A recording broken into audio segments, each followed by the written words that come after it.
I'll be discussing a very common and very commonly asked and very important topic, an approach to a case of diabetes mellitus.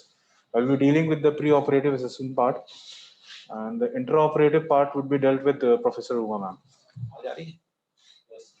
So, a patient presenting to you with, for a elective or an emergency surgery, if he happens to have hyperglycemia, the pre-operative hyperglycemia, it can be due to a type 1 diabetes or type 2 diabetes. But most importantly, one other cause is stress-induced hyperglycemia. Of all the three causes, like type 1 diabetes, type 2 diabetes, stress-induced hyperglycemia carries much more adverse prognosis. For example, if a patient is an undiagnosed diabetes, and on listing he has on pre-operative assessment he has increased blood sugars. So this is known as stress-induced hyperglycemia. It carries a much more adverse prognosis. And more so if a patient has a normal pre-operative HbA1c and on pre-operative blood glucose charting his blood sugars are high, that also carries a adverse prognosis. Type 1 diabetes is encountered in found in 10% constitute 10% of the diabetics, and type 2 diabetes constitute majority of the rest of the diabetics. So you more often than not you will be encountering type 2 diabetics. This is the diagnosis of dysglycemia according to the ADA and WHO criteria. All these things are available in the standard textbooks. Please go through it.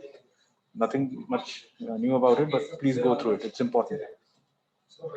What is the pathophysiology behind perioperative dysglycemia? It's an imbalance caused by increased glucose output by the liver, caused by increase in stress hormones like catecholamine, glucagon, cortisol, growth hormones, and increased insulin resistance. Perioperative period is a phase which is marked by increased insulin resistance because free fatty acids they inhibit this action of insulin. They inhibit glucose uptake.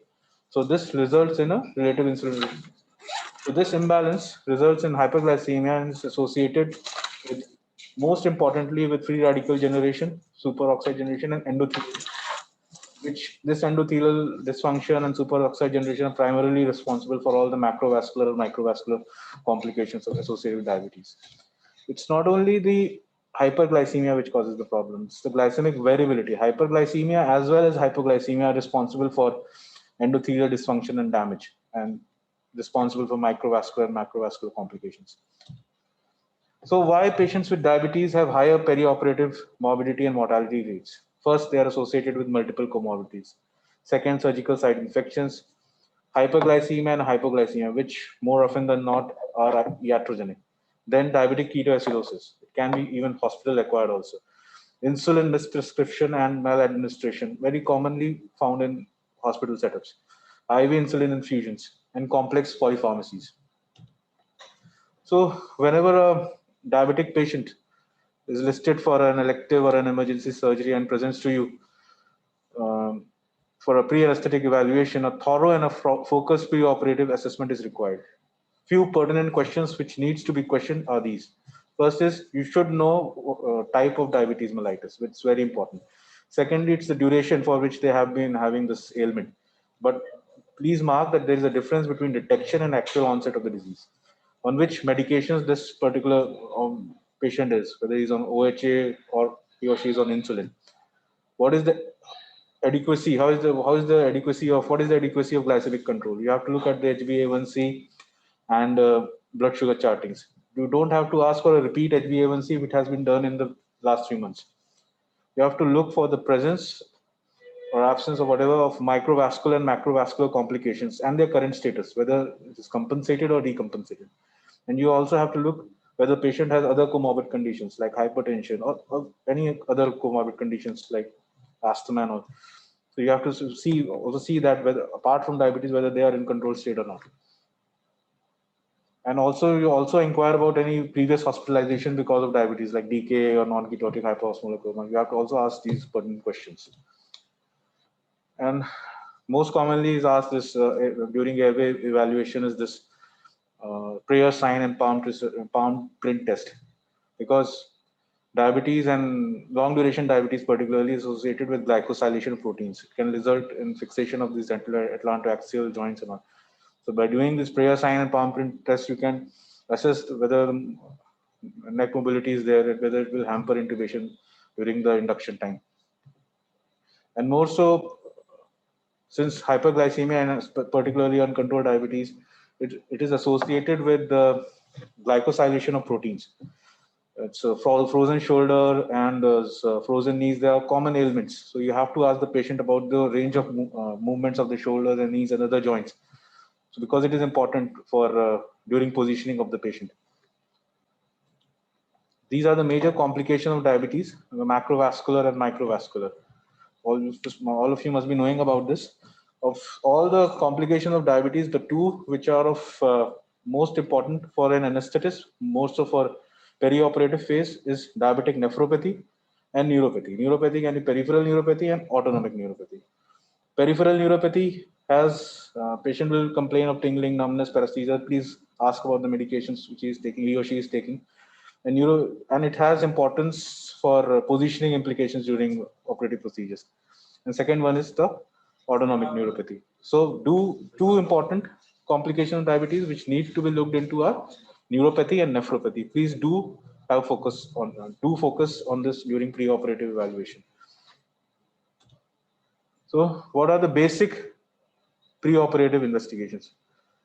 Blood glucose concentrations, HbA1c and blood glucose charting, urine analysis for albumin and ketones, hemoglobin, blood urea, serum creatinine and electrolytes, and ECG. Rest of the investigation course is decided by the history, physical examination, and clinical evaluation. But these are the basic ones which definitely have to be done. Now, one of the complications out of the two which we need to look into is diabetic nephropathy, now known as diabetic CKD. Now, diabetic CKD occurs in 30% to 50% of diabetics. Diabetes is an independent risk factor for development of acute renal failure in the perioperative period. This may even develop in the absence of previous renal dysfunction or in patients with diabetic CKD. Microalbuminuria, macroproteinuria are ominous signs. 24-hour urine microalbumin is unreliable and cumbersome. Instead, now, what they prefer is urine microalbumin to urine creatinine ratio and an estimated GFR. Whereas apps are available, you can calculate the GFR. These are essential during major surgery or poorly controlled glycemia. So if a patient presents for a major surgery as a poorly controlled glycemia, please do go for these tests. And now what we commonly known as microalbuminuria is known when this ACR ratio is between 30 to 300 milligram per gram. It's labeled as moderate albuminuria, previously known as microalbuminuria. The lethal triad is microalbuminuria, hypertension, and renal dysfunction. So if in preoperative assessment, if you find microalbuminuria, hypertension, renal dysfunction, you need to investigate the patient further before heading for the surgery. Now coming to the central dysautonomia. Dysautonomia is actually affects commonly two systems. Most commonly, one is the GI autonomic system and then the cardiovascular system. If GI system is most commonly manifested by gastroparesis. It is present in 30 to 50% diabetics. Duration and degree of glycemic control have an important bearing on this. Patient usually complains of anorexia, nausea, vomiting, abdominal pain, bloating, and early satiety. So during preoperative evaluation, please definitely ask about these symptoms. Such patients should be considered as full stomach, and rapid sequence induction should be the preferred modality. I'm telling you this because any damage to one of the autonomic part of the autonomic nervous system is accompanied by damage to the other, like this. Like the heart disease. When I talk about diabetes and heart disease can be broadly here, it refers to silent myocardial infarction, diabetic cardiomyopathy, and cardiovascular autonomic neuropathy. Look, during preoperative assessment, you should look for the following risk factors: smoking, hypertension, dyslipidemias, duration of diabetes, glycemic control, and more importantly about microalbuminuria, macroproteinuria, and renal dysfunction. Approximately 75% of diabetic patients die from complication of atherosclerosis.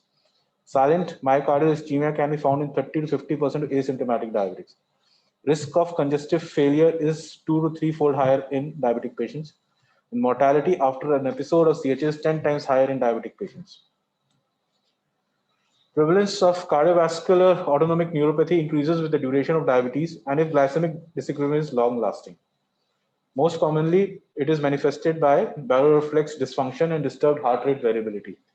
It's the parasympathetic innervation which is involved in the initial stages and is marked by respiratory variations in heart rate. So during a preoperative evaluations, if certain, you don't go for assessment of cardiovascular autonomic neuropathy in all the patients. It's not possible. It is cumbersome. It has a battery of tests to be performed.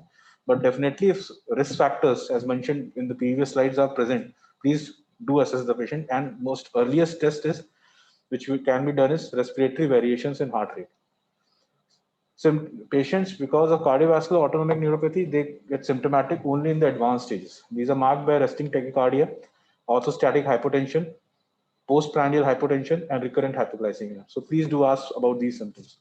Risks linked to cardiovascular autonomic neuropathy include silent myocardial infarction, an increase in cardiovascular events, risk of sudden cardiac death secondary to cardiac rhythm disorders like QT, prolonged QT more than 400 milliseconds, and absence of nocturnal dipping in blood pressure. Ambulatory BP monitoring can be done in certain patients.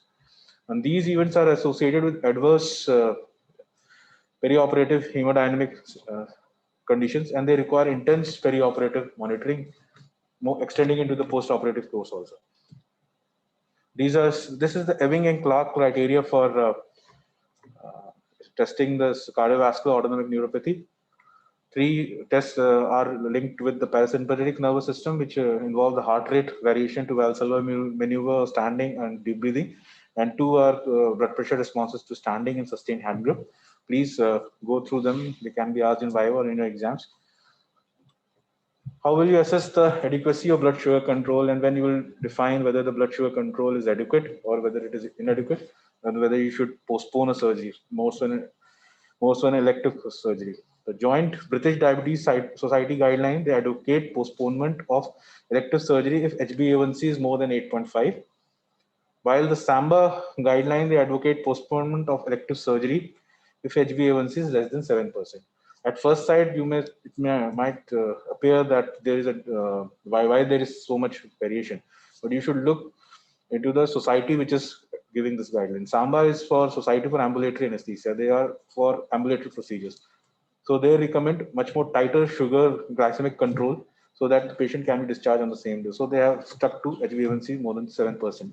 They have as a cutoff. But Joint British Diabetes Society guidelines, it's a more generalized guideline, and they are much more liberal with the HbA1c values. And so they have advocated an 8.5%. Higher the HbA1c value, higher will be the more difficult will be the blood sugar control in the perioperative phase. More adverse effects of inappropriate blood sugar control will be encountered. So it is important for risk quantification and prognostication. And NHS diabetes guidelines suggest that optimize preoperative HbA1c if it is safe to do so. It's an important statement. What should be the goals of perioperative management? These are very important, and there's a recent change in the recent by recent meta-analysis and studies. But what should be the goals of perioperative management? We should minimize the period of fastings of diabetics. We should minimize interruptions of domiciliary regimen. Whatever regimen they are taking at home, we should try our best to minimize their interruption. We should go for early post-operative resumption of oral intake. We should prioritize the operative list. The diabetics should be listed in earlier half of the day. That's what I mean to say. And we should minimize the use of GIK infusion of VR, or we call it as variable rate IV insulin infusion.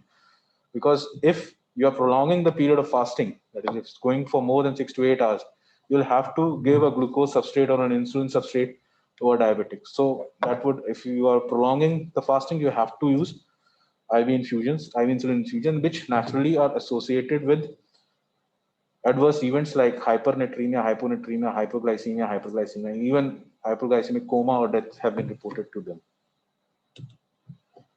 What should be the consideration for designing an optimum preoperative glycemic management plans? Type of diabetes patient has, what is the domiciliary medication, what is the frequency of its intake, nature of surgery, invasiveness of surgery, what will be the duration of pre-operative fasting and post-operative fasting, and current metabolic state of the patient. Diet, and how will you go for a pre-operative optimization glucose? What it involves dietary management, and along with that, we can either go with OHAs, so subcutaneous insulin, or even IV insulin. This is the classification of oral hypoglycemic agents. Please go through it. The recent drugs are these DPP-4 inhibitors, sitagliptin, temigliptin, saxagliptin, and another one is the SGLT, sodium glucose cotransporters 2, that can be asked because these are the latest drugs. Others, common powerhouses of OHAs are the metformins, glimicrides, and all. Please go through this mechanism of actions, half-life, and adverse effects. This is the classification of insulin and pharmacology. We all know this is either short-acting insulins, like short-acting and rapid-acting insulins. Then there is the intermediate-acting insulins. Then there's the long-acting insulins. Please remember that short-acting insulins and rapid-acting insulins are known as prandial insulins or correctional insulin. Prandial insulin means to be taken along with meals, before meals. And intermediate insulins like NPH and long-acting insulins like glargine and determin are labeled as basal insulins. Basal insulins are basically peakless. They don't have a peak. Intermediate acting, they have a peak, but long-acting ones, they don't have a peak. And then there are the mixed formulations. Now, these are the non-insulin injectables. Please go through them. Exenatide is the most commonly used one. These are GLP-1 like glucagon, like peptide. Please go through their pharmacologies. These are the subcutaneous insulin regimens which are commonly administered to the patient. Basal insulins with OHA, basal plus insulin. Basal insulin is usually taken once in a day or twice in a day.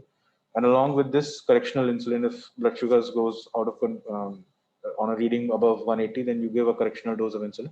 And then there is a basal prandial correctional. This is the most commonly one. Basal insulin, prandial insulin is given before meals, and correctional, if it other than this, if it goes out of range, you can go for correctional insulin. Now, this is how the OHA should be given on the day and the day before surgery. Out of all these, word of caution for this SGLT2 inhibitors. Now, this is a new class of OHAs. This canagliflozin and repagliflozin. These have to be stopped. Now they are being commonly prescribed, and they have to be stopped 24 to 48 hours prior to surgery, because they have, if they are continued right up to the day of surgery, they have been found to be associated with euglycemic diabetic ketoacidosis. Other drugs are thiazolidinediones, metformin, secretagogues, and DPP-4 inhibitors. Metformin has to be stopped 24 to 48 hours prior to surgery, and DPP-4 inhibitors, they can be taken right up to the day of surgery.